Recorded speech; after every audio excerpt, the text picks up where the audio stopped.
हमारे चैनल को लाइक करें, शेयर करें और सब्सक्राइब करो और बेल आइकॉन को दबाओ।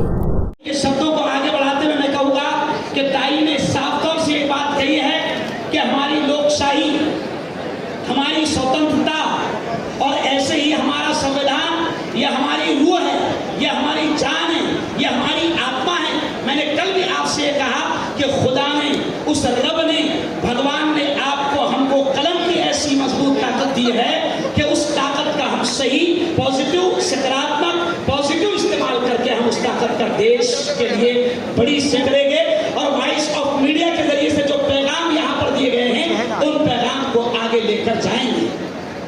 एक खास बात जो मुझे पसंद आई, मैं वो भी खास तौर पर संदीप जी काले की ये मेहनत रंग लाई। और